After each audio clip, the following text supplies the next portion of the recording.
Boa tarde a todos. Primeiramente, gostaríamos de agradecer a presença do Dr. Paulo Hernandes. Muito obrigada, Dr. Paulo, por ter aceitado o nosso convite. É especialista em Direito do Trabalho, previdenciário e em várias áreas do direito. Assistente jurídico da Câmara Municipal de Riachão, Maranhão. Empreendedor na área jurídica e palestrante. Gostaríamos de agradecer também a Unibalsa pelo espaço, professora orientadora da disciplina de Direito de Trabalho, doutora Larissa Alves, e também a coordenadora do curso de Direito, a doutora Lisiane. Esse podcast, doutor Paulo, denominado CLT-Cast, também por objetivo debater sobre o tema limbo previdenciário, que é pouco discutido, porém muitos segurados e empregados passam por essa situação. A primeira pergunta, a Vitória vai ficar à vontade. Vitória. Boa tarde a todos. E para iniciar, doutor, poderia explicar para a gente o que é esse limbo previdenciário? Como que ocorre? Eu primeiramente quero agradecer a instituição, agradecer vocês acadêmicos.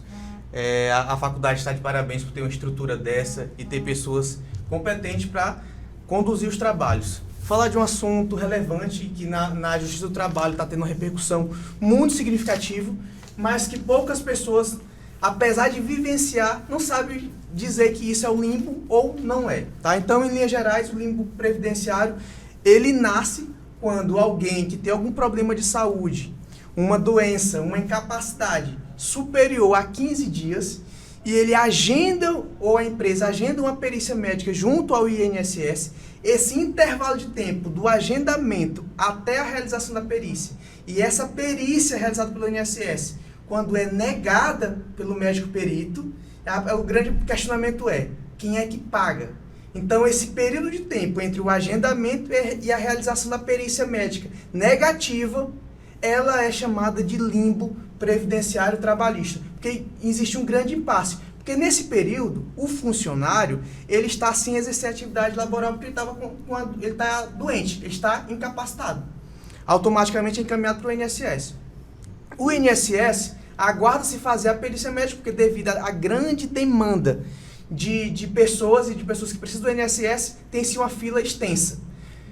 Ultimamente está tendo uma espera aí de 5, 6 meses. E quando chega aquela data daquela perícia, o segurado, ele de repente não passa na perícia.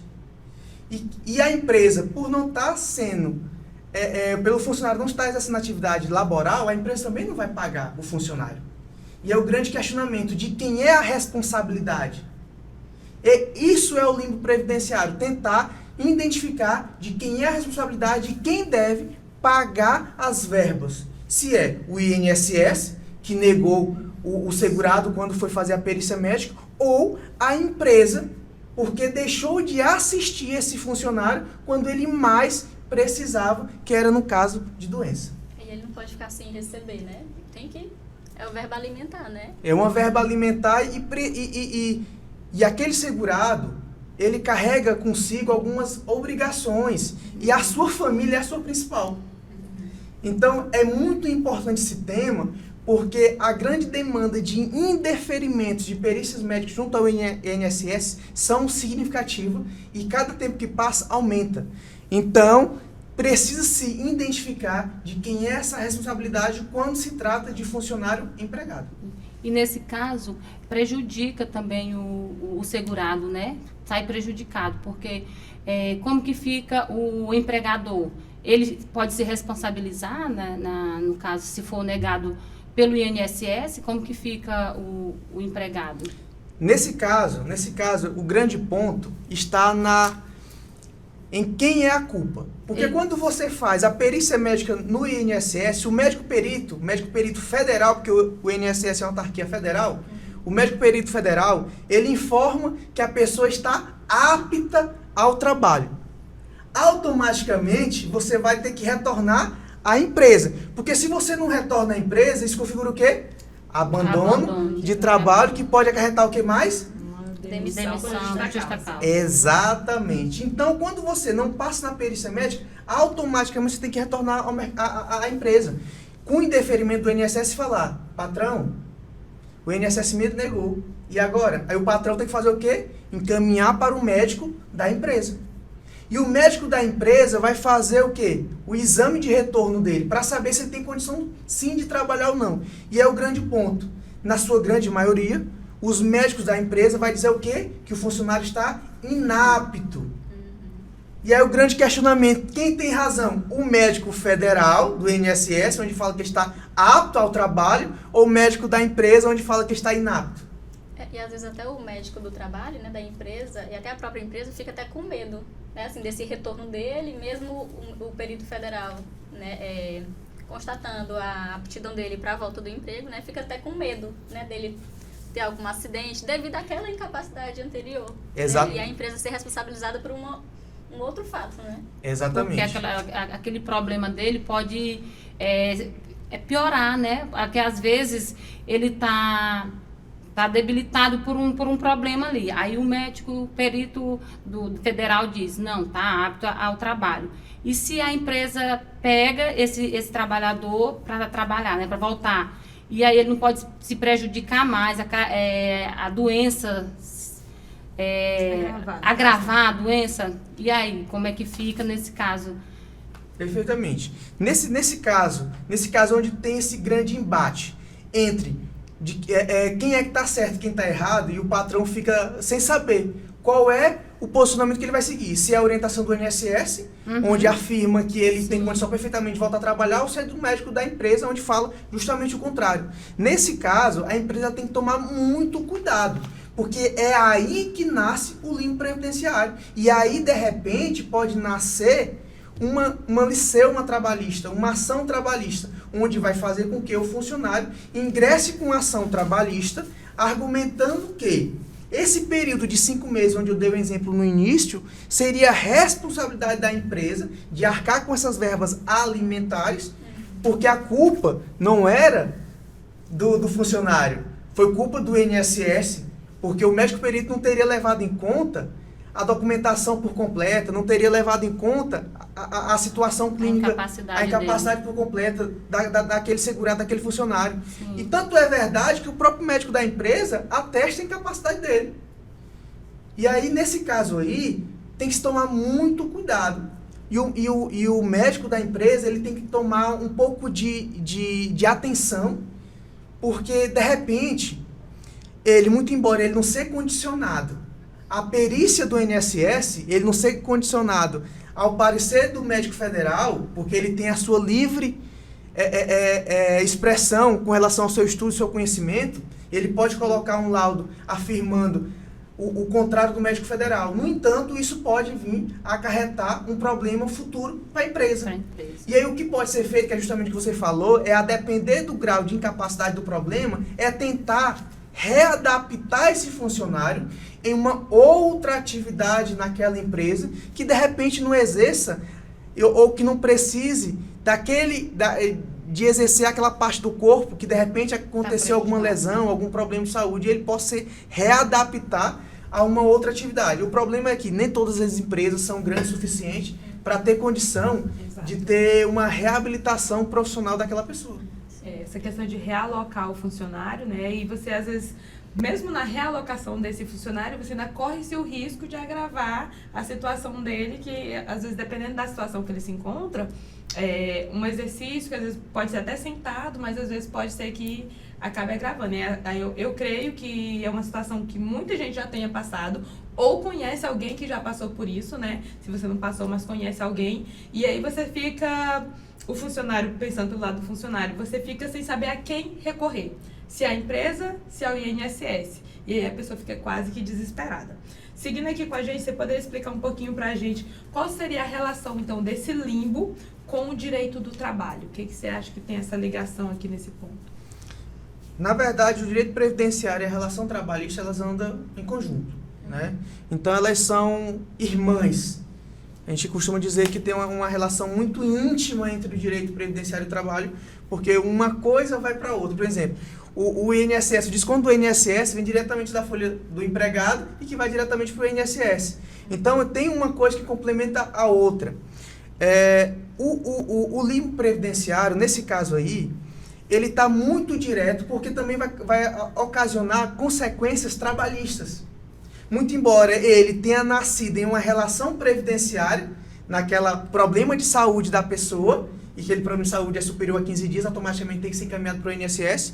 Ele nasce em uma doença que é encaminhado para o INSS, que é uma relação trabalhista, mas ele, de repente, ele se finaliza em uma audiência trabalhista, em um processo trabalhista, em verbas trabalhistas. Então, isso é cada vez mais comum. E o grande problema que eu vou dizer para você é o seguinte: no seu questionamento, quando fala que ele pode agravar, mas isso não seria o problema, sabe por quê? Porque quando o funcionário ele retorna para o seu trabalho e ele tem, de repente, um outro problema de saúde, não tem problema nenhum ele, novamente, ir para o INSS. Ele pode, de repente, fazer uma nova entrada no INSS, não tem problema nenhum. O grande problema existe é quando ele passa 1 ano pelo INSS, 1 ano e meio pelo INSS, 2 anos pelo INSS, 3 anos pelo INSS. E ainda continua funcionário da empresa. Porque o contrato de trabalho ele está suspenso. Mas ele continua ainda vinculado à empresa. Não pode ser encerrado, né? Não pode ser encerrado. Então, quando ele continua o vínculo vinculado à empresa, e passou, de repente, 3 anos recebendo benefício do INSS, e por algum motivo ele vai fazer a perícia e não passa, aí ele faz o quê? Torna a agendar uma perícia médica com 30 dias. O que pode acontecer? A perda de qualidade de segurado. Do INSS. Por quê? Porque ele já está com 3 anos afastado do trabalho. E o médico perito do INSS, ele coloca lá na perícia a data da sua incapacidade. Porque tem o início e o fim, né? Tem o início e o fim. Quando ele coloca a data e início da incapacidade, às vezes o médico ele não se atém que aquela incapacidade se deu há 3 anos atrás.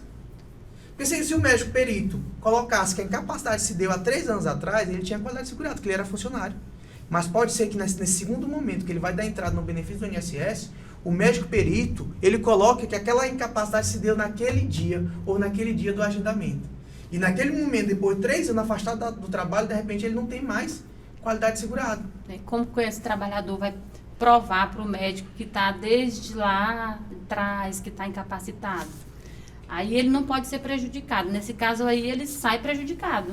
Ele sai prejudicado, por que ele sai prejudicado? Porque, de repente, ele não consegue mais agendar, ele não consegue mais passar na perícia médica. Porque, de repente, ele tem o pior problema de saúde que possa existir. Mas ele não vai ter qualidade segurada. Porque o médico perito não vai colocar a data da incapacidade há 3 anos atrás, vai colocar no dia daquela perícia, por exemplo.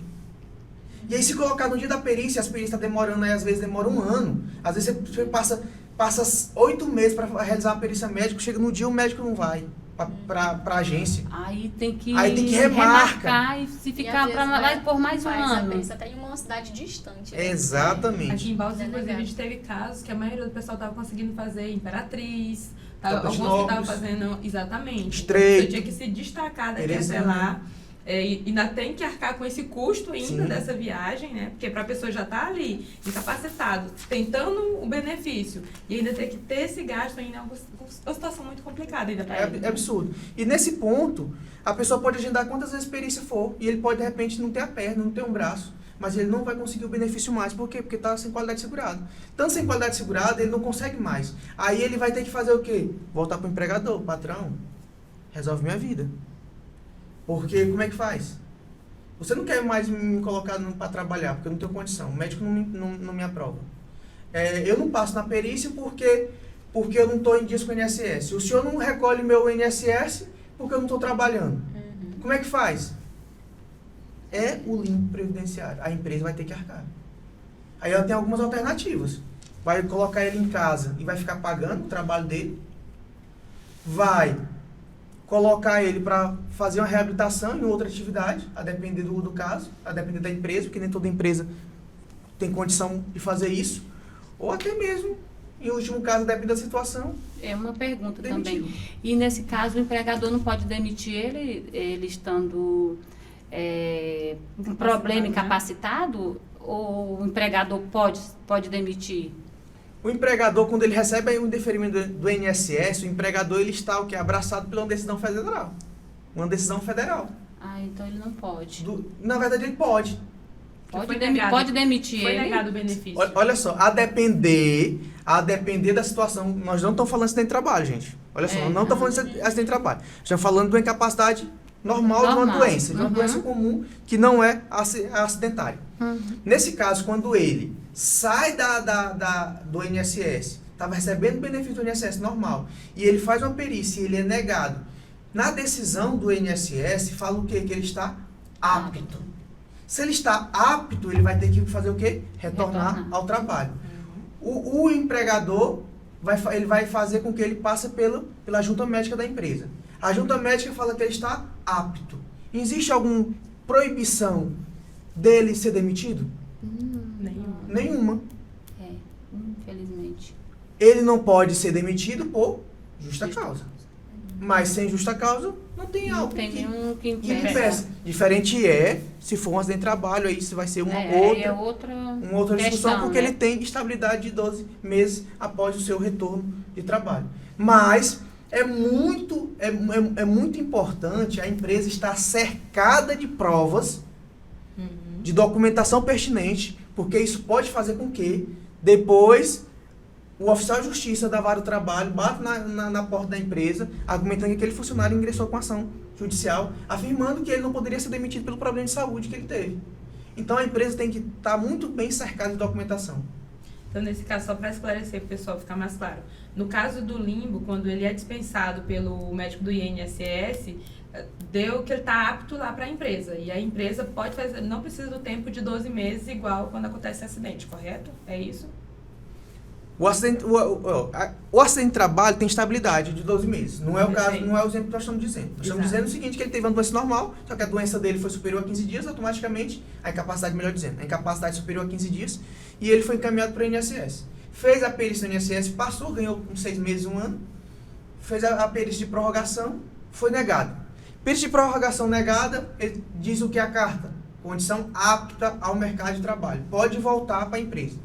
Voltou para a empresa. O médico da empresa falou que ele está apto também.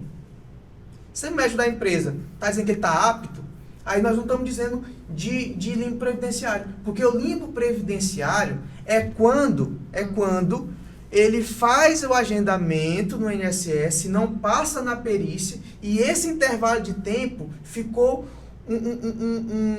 uma lacuna de quem vai pagar esse período. No caso que ele passa e ele fica recebendo pelo INSS, não tem essa lacuna. Porque quando você passa na perícia, não tem limbo. Tem obrigação por parte do INSS. Perfeito. Então, assim, o limbo ele só existe quando você agenda a perícia e não passa na perícia. E aí fica esse impasse. Já que o INSS não vai pagar, porque se ele tivesse passado na perícia, quem ia pagar a verba quem era? INSS. Não tinha Não tinha nenhum vínculo com a empresa, mas pagamento. Ia ficar por conta do INSS. Perfeito. E aí, nesse caso que ele não passa, aí que tem um grande questionamento. No exemplo anterior, onde eu falei que ele perdeu qualidade de segurado, é porque ele agendou novamente e passou também mais um tempo e ele não passa. Por que ele não passa? Porque ele tem qualidade de segurado. Não é nem por conta da incapacidade, da doença, mas por conta da qualidade de segurado. Então, ele também agendou uma perícia, esperou e não passou. Então, assim, o limbo ele só existe quando esse intervalo de tempo você não passa na perícia médica e você ficou no intervalo e precisa saber quem é que vai pagar essa verba alimentar. Esse é o limbo. E caso venha até ser concedido, né, o benefício, ele venha até ser aposentado por invalidez. Como que fica também a questão do contrato com a empresa? Isso é um grande ponto, porque aquela pessoa que está aposentada, o grande sonho da pessoa que é aposentado é poder fechar o vínculo empregatício com a empresa e receber as verbas. E na Caixa Econômica e sacar o FGTS, né?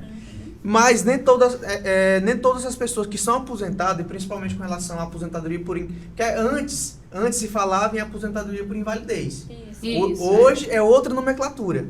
Hoje é incapacidade permanente, né? Então, hoje, o que antes era aposentadoria por invalidez, hoje é chamado de incapacidade permanente, tá? O auxílio-doença é chamado de incapacidade temporária e a aposentadoria por invalidez é chamado de incapacidade permanente. Então, quando você passa na perícia médica e não tem... Porque é o seguinte, quando você faz um agendamento na perícia no INSS, você não agenda uma perícia para aposentadoria. você agenda pelo auxílio-doença, 131. Quando você realiza a perícia médica, é que o médico vai analisar o grau de sua incapacidade para saber se a sua incapacidade ela é de cunho definitivo ou temporário. Quando você faz a perícia de cunho definitivo, o médico, ele de repente, ele não vai colocar a data de cessação de benefício. Ele vai deixar em branco. Não tem Ele data coloca só a assim, data não no tem início, data né? para acabar. Exatamente. A data Isso do início e o fim fica vago. fica vago. O que é que Mas isso- ele pode passar por uma reavaliação? É exatamente por conta disso que a empresa não faz a rescisão dele. Porque Exatamente. mesmo sendo considerado permanente, mesmo Não que demore, sabia. pode ter uma melhora, né? Eu creio, né? Exato. Pode ter É uma porque é o melhora. seguinte, a incapacidade, ela, muito embora ela dê uma ideia de aposentadoria, ela é oriunda de uma doença, de uma incapacidade. Que a incapacidade, ela pode, a depender da situação, ela ser revista. E o INSS, com esses famosos pentes finos, eles podem, de repente, chamar a Dona Maria. Aí, Vem cá, vamos ver como é que tá essa doença sua. Você já tem 10 anos aí, você já tem 10 anos recebendo benefício previdenciário, uma aposentadoria por incapacidade, vamos ver como é que tá essa incapacidade. Ou vamos, de repente, a senhora já tem idade, vamos transformar na aposentadoria por idade urbana, rural, né, a depender da situação. E aí, ou então, a depender da sua situação, a senhora tem condição sim de voltar a trabalhar. E aí, quando você é chamado, o que acontece? Você é convocado pelo INSS, uma cartinha vai no seu endereço e fala, mas e se eu mudei de endereço? Não se preocupe, seu pagamento vai parar. Quando seu pagamento para, você Vai voltar. você vai no INSS perguntar. Não ia achar, não vai ter jeito. doutor, mas esses 10 anos que ele ficou recebendo um auxílio-doença, né? A aposentadoria, como é, né? Sim. Que a gente sempre fala. Esses 10 anos, ele deixou de ser assegurado? Não, ele não deixou porque é o seguinte, aquele que continua recebendo benefício do INSS, ele continua ainda em dias com o INSS. Ele só para de ser segurado 12 meses depois. Então, aquele que está recebendo auxílio-doença e ele parou de receber ali, então ele tem 12 meses, que é chamado período de graça. Que é o período que você, mesmo sem contribuir, mesmo sem ter contribuição no INSS, se acontecer alguma coisa com você, você continua estando em dias com o INSS. Mas só para responder sua pergunta com relação à rescisão, a empresa ela está proibida de rescindir o contrato do funcionário, porque pode ser que, em determinado momento, quando o INSS convocar aquela pessoa para fazer uma perícia, um pente fino da vida, uma revisão, Certo. você pode vir a perder seu benefício. Se você perder seu benefício, você não pode ficar desamparado da empresa. Então, você tem Entendido. que isso, continuar entendi. esse vínculo com a empresa, porque de repente você pode vir a perder esse benefício. Entendido, Mesmo sendo doutor. permanente, né? Mesmo sendo Entre permanente. aspas. Perfeito. Ficou claro, claríssimo. Perfeito. Perfeito. Seguindo aqui, então, no caso aí, agora a gente não chama mais de aposentadoria por invalidez, né? Incapacidade, então, permanente, né? Exatamente. Nesse caso, então, que o médico do INSS, ele diz pra você, então, que você tem incapacidade permanente. Como que fica com relação à rescisão desse trabalhador?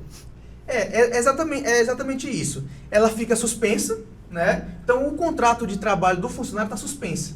Automaticamente, essa rescisão, ela também vai ficar suspensa também. Você não pode, a não ser com exemplo de um plano de saúde, por exemplo. Ele está doente, automaticamente ele não pode suspender o plano de saúde. O plano de saúde tem que continuar sendo pago pela empresa. Sim. Então, assim, a rescisão, ela não pode ser realizada. Então, o contrato de trabalho com a empresa, ela continua ativo. Justamente por conta disso, que de repente pode ser que ele venha a perder o seu emprego e ele pode ser surpreendido. Então, se ele acontecer, ele tem que voltar à empresa e comunicar à empresa a situação, porque se ele não voltar à empresa, a empresa pode de repente demiti-lo por abandono de serviço. Mas aí, no caso, por exemplo, ele, sei lá, passou 10 anos lá, Dona Maria, passou 10 anos recebendo, está no tempo de aposentar. Vai, então, transformar esse benefício em uma aposentadoria. Nesse caso, rescindiria, então, o contrato de trabalho, correto? Exatamente. Aí, nesse caso, como ficaria a questão da rescisão dela, já que a empresa não está Sim. pagando esses 10 Sim. anos para trás, né? Exatamente. Nesse caso aí, o FGTS ele continua sendo depositado pela empresa. Então a empresa ela tem a obrigação de continuar ainda a depositar o FGTS. Então as outras verbas, ela de repente ela não vai ter mais direito mais. De repente tinha férias próximo de vencer, ou de repente ela tinha saldo de salário, ou tinha algumas outras coisas. Hora extra, tudo isso. Ela não vai conseguir mais porque ela tem um prazo limite para requerer isso. Então esses 10 anos aí, ela não consegue mais receber, porque tem um prazo. No entanto, o seu FGTS, tá? O FGTS vai estar lá. E algum outro saldo de salário, obviamente, que vai estar pendente para ela receber. Agora, com as outras situações de férias, outra situação, ela não vai mais conseguir mais receber. Mas o grande principal, que é o que enche os olhos da pessoa, é o FGTS. E a Entendido, multa também, doutor. né? Às vezes multa. Nesse caso não vai ter multa. Porque nesse caso aí vai ser uma situação voluntária. Sim. Né? Nesse caso vai ter uma situação voluntária do próprio empregado.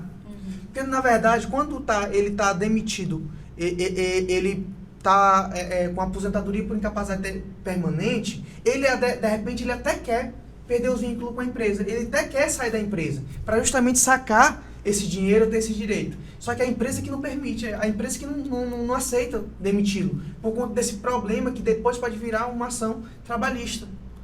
Tá? Então, nesse caso, o contrato fica suspenso, mas as verbas do FGTS, por exemplo, ela continua sendo depositada. Porque quando ele aposentar, ele pode sacar, né? Ir na Caixa Econômica, sacar e Exatamente. é uma vantagem. Eu acho que já até tirou uma das nossas perguntas que a gente ia fazer, que você já até respondeu, né? A questão do FGTS, né? Como é que ficaria essa situação? Que você já até já respondeu que ele continua sendo depositado normalmente. Então o pessoal pode ficar tranquilo aí com relação a isso, que vai continuar sendo depositado. Sim.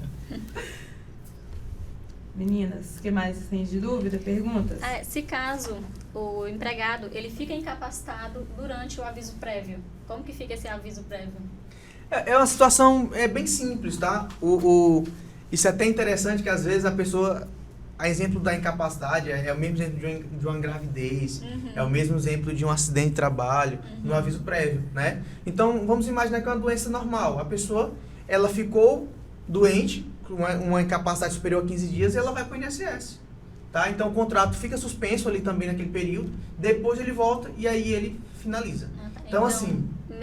Desculpa interromper, mesmo tendo esse aviso prévio, quando acaba esse aviso, não pode encerrar o contrato, né? Exatamente. Na verdade, o contrato dele, ele já está encerrado naquele momento onde teve o início e o final. O aviso prévio é apenas um intervalo de tempo de 30 dias no mínimo ali, onde ele vai cumprir a depender da situação, que ele pode ser dispensado ou não. Mas nesse caso, o contrato dele já foi encerrado, mas a depender da situação, se for uma doença simples, ele só vai, depois que ele volta do INSS, ou então, por exemplo, se for só 15 dias, que pode ser que a doença dele seja de 15 dias. Se for de 15 dias, ele não precisa ir para o INSS. Ele só fica em casa, repousando, ou no hospital, e depois ele, se o prazo dele ainda tiver ainda no prazo ainda dos 30 dias, ele só termina de finalizar e está finalizado. Agora, diferente é um acidente de trabalho. Se é acidente de trabalho, aí ele tem que ser reinserido na empresa, porque ele tem estabilidade. 12 meses, né? E aí tem estabilidade de 12 meses ainda. E nesses 15 dias, a empresa que vai pagar, né? Exatamente. Até o 15º dia a empresa. Aí depois do 15º, que aí é o momento que ele vai entrar com o pedido no INSS. Exatamente. Certíssimo, doutor. Ficou tudo claro. Muito obrigado. Muito obrigada. Vocês têm mais alguma pergunta? Eu aprendi muito. Amém. Acho que foi assim, bem esclarecedor para todo mundo, sim. né? Um tema que a gente, quando a gente propuseram esse tema pra gente, né? A gente achou, vamos pesquisar sobre, vamos entender um pouquinho melhor, estudar um pouquinho mais. E a gente foi despertando a curiosidade do tema, porque é um tema realmente interessante. O nome limbo, né? Exato. É diferente. Eu não ligaria o nome e a situação, não vou mentir. A primeira vez que eu ouvi, né, foi esse nome. Então, a gente achou bastante interessante, é um tema assim, Vamos descobrir. que muita gente passa, mas não sabe que se chama dessa Limbo, forma, exatamente. E não sabe também a quem recorrer nessa situação, né? Então, assim, ficar mais claro para todo mundo, caso aconteça, você procurar um advogado aí para você poder se respaldar e poder lhe orientar de forma correta também, né? Isso. E esse foi o nosso CLT Cast, trabalhando, discutindo sobre o tema limbo previdenciário. E em caso de dúvida, procure um advogado de sua confiança. E a gente só tem a agradecer pelo doutor Paulo Hernandes ter aceitado o nosso convite. A gente sabe, né, que ele deixou de estar no escritório para estar aqui. Muito obrigada. A gente aprendeu muito com você e acho que deixou claro, né, muitas dúvidas de muita gente. Esclarecido. Esclarecido. Eu que fico feliz pelo carinho, é um assunto muito interessante. Esse assunto já foi tema de um artigo meu na minha pós-graduação de Direito do Trabalho e Previdenciário. Então é um assunto que ele está cada vez mais chamando a atenção, principalmente nas varas trabalhistas, nas ações trabalhistas, porque alguém tem que assumir essa conta, né? Por vezes, o funcionário fazia a perícia médica, não passava e ficava por isso mesmo. Hoje em dia, não. O funcionário entende que, não, eu tenho responsabilidades, eu tenho família. Alguém tem que assumir essa conta. Mas, claro que tem que ter toda uma situação, todas umas evidências, não é só porque você acha. Nós não trabalhamos com achismo, né? Trabalhamos com provas, tá? Com documentação. E eu fico feliz demais de estar mais uma vez aqui nessa faculdade, onde eu fiz minha graduação. Fico feliz em estar dividindo uma mesa redonda com pessoas de tamanha qualidade e conhecimento. Muito obrigado, eu. Nós que agradecemos. Maravilhoso. Muitíssimo obrigada, gente.